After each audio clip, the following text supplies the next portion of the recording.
Hello guys, आप सभी का कृष्णा ग्रुप ऑफ कॉलेज में स्वागत है। हमारा जो बीएड 2 वर्षीय प्रोग्राम है, हम उसके अंतर्गत बीएड सेकंड ईयर में अध्ययन कर रहे हैं। बीएड सेकंड ईयर में जो हमारे पेपर का नाम है, उसका नाम है कार्य शिक्षा, गांधी जी की नई तालीम एवं सामुदायिक संगठितता। इस पेपर के अंदर हमारी सेकंड यूनिट चल रही है। अब से पहले जो हमने वीडियो बनाई है, उसमें हमने सेकंड यूनिट में गांधी जी की जो नई तालीम थी, चैप्टर का नाम, उसके अंदर गांधी जी के बारे में अध्ययन किया। लेकिन अब इसी चैप्टर में गांधी जी की जो नई तालीम है, उसके बारे में अध्ययन करेंगे कि महात्मा गांधी जी की नई तालीम में किन किन बिंदुओं को उजागर किया गया है। यानी कि वह अपनी महात्मा गांधी जी की जो नई तालीम थी वो किस प्रकार की थी और वह आगे चल के किस नाम से जानी गई। इन सभी के बारे में हम अपनी आने वाली वीडियो में अध्ययन करते चले जाएंगे। सो गाइस, हम आज अपनी इस वीडियो में जो महात्मा गांधी जी की नई तालीम है, हमारा यही टॉपिक है और उसमें हम इंट्रोडक्शन से शुरू करते हैं। यानी कि कैसी जो महात्मा गांधी जी की जो नई तालीम थी वो कैसी थी और उसे क्या कहा गया और उसमें क्या-क्या सुधार किए गए और उनके किन-किन बिंदुओं को अधिक माना गया और महात्मा गांधी जी ने अपनी नई तालीम में क्या कहा है। देखते हैं इंट्रोडक्शन में हम। भारत में ब्रिटिश शासन के काल में अंग्रेजी शिक्षा का लक्ष्य मात्र सरकारी नौकरी के लिए उपयुक्त कर्मचारियों को तैयार करना था। यानी कि जिस समय हमारा भारत देश गुलाम था, उस समय क्या थी, ब्रिटिश शिक्षा चल रही थी, यानी कि अंग्रेजी शिक्षा चल रही थी। राज किसका था, ब्रिटिश का। और उस समय जो शिक्षा विद्यालयों के अंदर दी जाती थी, अंग्रेजी शिक्षा, उस शिक्षा का एकमात्र उद्देश्य क्या था, सरकारी नौकरी के लिए तैयार करना। भारतीयों का शारीरिक, मानसिक व चारित्रिक विकास करना, यानी कि सरकारी नौकरियों को, कर्मचारियों को तैयार करना था और भारतीयों का शारीरिक, मानसिक और चारित्रिक विकास करना था।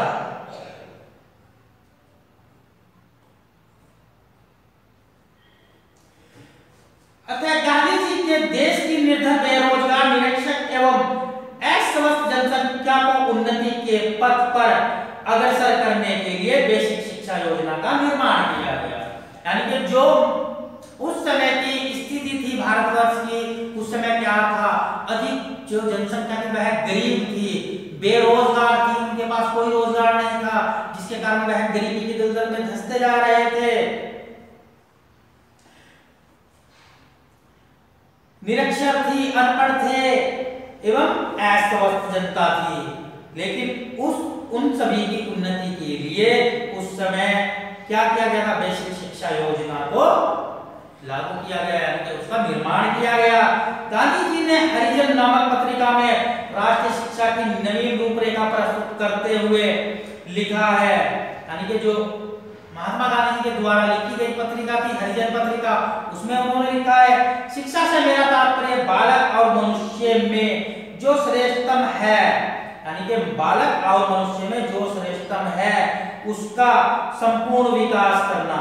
यानी कि महात्मा गांधी जी अपनी पत्रिका में कहते हैं कि शिक्षा से जो मेरा तात्पर्य है, यानी कि मानते थे, यानी कि बालक या मनुष्य में जो श्रेष्ठतम है उसका विकास करना है, अर्थात उसके शरीर का, बुद्धि का तथा आत्मा तीनों का विकास करना है। किस का, शरीर का, बुद्धि का और उसकी आत्मा का। यानी कि वह शरीर से स्वस्थ हो सके, उसकी आत्मा पवित्र हो सके और उसका जो बुद्धि है वह अच्छी बातें सीख सके। यानी कि उसका शारीरिक विकास, उसका बौद्धिक विकास और उसका मानसिक विकास। साक्षरता स्वयं में कोई शिक्षा नहीं है। महात्मा गांधी जी कहते थे कि साक्षरता स्वयं में कोई शिक्षा नहीं है, यानी कि हम विद्यालय के बिना भी बहुत कुछ सीख सकते हैं, साक्षर बन सकते हैं। इसलिए मैं बालकों की शिक्षा का प्रारंभ बालक को कुछ हस्तकला सिखाकर उसको प्रशिक्षण के समय से ही उत्पादन करने में समर्थ बनाकर करूंगा। महात्मा गांधी जी का कहना था कि मैं, यानी कि शिक्षा में जैसे ही बालक प्रवेश लेगा, उसी में उसको हस्तकला के द्वारा कुछ सिखाकर प्रारंभ करूंगा। इस प्रकार प्रत्येक स्कूल आत्मनिर्भर हो सकता है, शर्त यह है कि राज्य स्कूल में निर्मित वस्तुओं को खरीद ले। यानी कि ये सब चीजें महात्मा गांधी जी के द्वारा कही गई है। वह चाहते थे कि जो बालक शिक्षा ग्रहण करने प्रकार से देंगे जिससे कि वह किसी चीज को बना सके, यानी कि हस्त कौशल के द्वारा। और उससे क्या होगा, यानी कि जो विद्यालय थे वह आत्मनिर्भर होंगे, यानी कि किसी पर बोझ नहीं बनेंगे। क्योंकि जो विद्यालय में सामान बनाया जाएगा, लेकिन शर्त उन्होंने रखी थी कि राज्य सरकार उस चीज को खरीद ले, यानी कि अगर विद्यालय के अंदर किसी सामान का निर्माण किया गया है विद्यार्थियों के द्वारा और वह खरीदा नहीं जाएगा, तो उस विद्यालय की जो आर्थिक स्थिति होगी वह खत्म हो जाएगी, वह कर्ज में डूब जाएगा। लेकिन अगर उनके द्वारा वह सामान खरीदा जाएगा, उससे जो पैसे आएंगे उससे और अलग सामान का निर्माण होगा, जिससे कि नई नई चीजों का वह निर्माण कर पाएंगे और उससे क्या होंगे, जो विद्यालय होंगे वह आत्मनिर्भर बन सकेंगे। गांधी जी ने स्वतंत्रता की लड़ाई के साथ साथ तत्कालीन शिक्षा में भी अनेक महत्वपूर्ण सुधार किए हैं, यानी कि वह स्वतंत्रता की लड़ाई में तो भागीदारी कर ही रहे थे, लेकिन उन्होंने उस समय की जो शिक्षा व्यवस्था थी उसमें भी बहुत अधिक सुधार किए। गांधी जी की भारत को जो देन है उसको बुनियादी शिक्षा या नई तालीम अत्यंत महत्वपूर्ण एवं बहुमूल्य है, यानी कि जो बुनियादी शिक्षा थी, या हम ये कह सकते हैं कि विद्यालयों के अंदर नई तालीम लागू की गई थी, वह महात्मा गांधी जी की देन है, जो कि बहुत ही महत्वपूर्ण है। सर्वप्रथम सन 1921 ईस्वी में अपने साथियों के समक्ष राष्ट्रीय शिक्षा का प्रस्ताव रखा, यानी कि किसने रखा था, महात्मा गांधी जी ने 1921 ईस्वी में राष्ट्रीय शिक्षा का प्रस्ताव। परंतु तब इसे मूर्त रूप नहीं दिया जा सका था, यानी कि जो यह राष्ट्रीय शिक्षा नीति का प्रस्ताव 1921 ईस्वी में रखा गया था, इसको मूर्त रूप नहीं दिया गया था, यानी कि वह लागू नहीं की गई थी।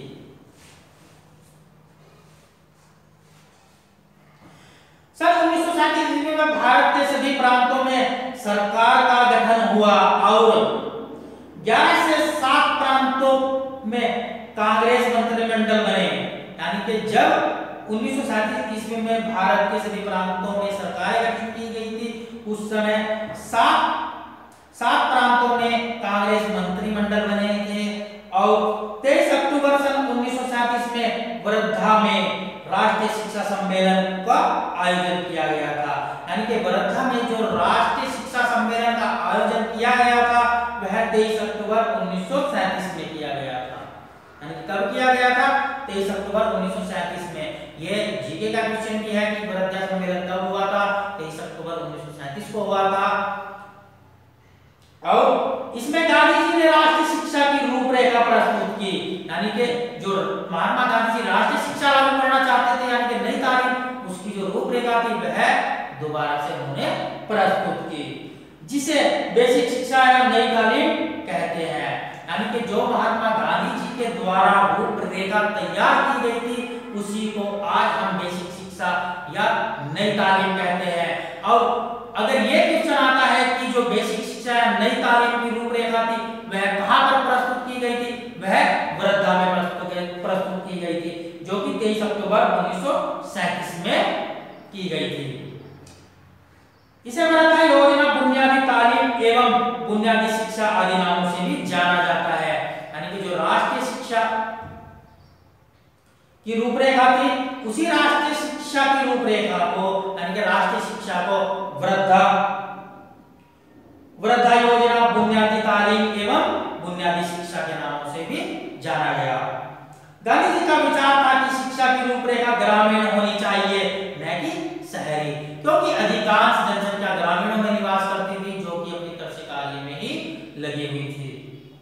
वह जनसाधारण के लिए होनी चाहिए, उनका मानना था यह शिक्षा किसी अमीर आदमियों तक सीमित नहीं होनी चाहिए, या जो पूंजीपति है धनाढ्य है केवल उन तक सीमित नहीं होनी चाहिए।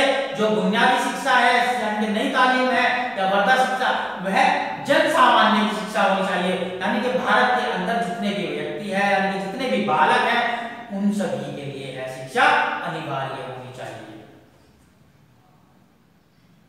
भारतीय संस्कृति का उसके द्वारा पुनर्जागरण होना चाहिए, यानी कि उस शिक्षा के द्वारा जो भारतीय संस्कृति उसका दोबारा से पुनर्जागरण होना चाहिए, यानी कि वह संस्कृति दोबारा से उभर कर सामने आनी चाहिए।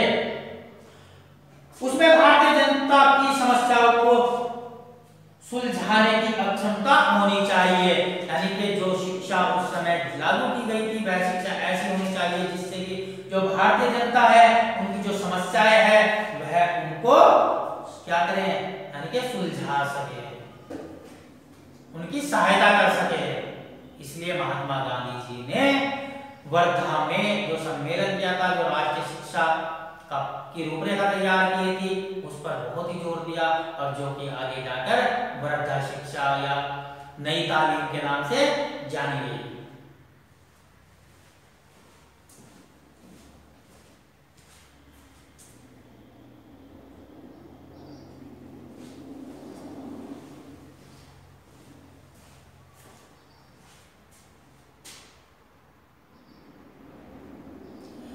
सो गाइस, हमारा जो यह पॉइंट था गांधी जी की नई तालीम, उसके जो हमने इंट्रोडक्शन के बारे में जाना कि महात्मा गांधी जी ने जो शिक्षा में नई तालीम दी, इसकी शुरुआत कब हुई, कहां से हुई, कैसे सम्मेलन किया, गांधी जी ने इसको लागू करने के लिए कितनी मेहनत की, उन सभी के बारे में जाना। हम अपने नए टॉपिक में नई तालीम, बेसिक शिक्षा का जो अर्थ है उसके बारे में जानेंगे। हमारा जो आज का टॉपिक था यानी कि इंट्रोडक्शन गांधी जी की नई तालीम,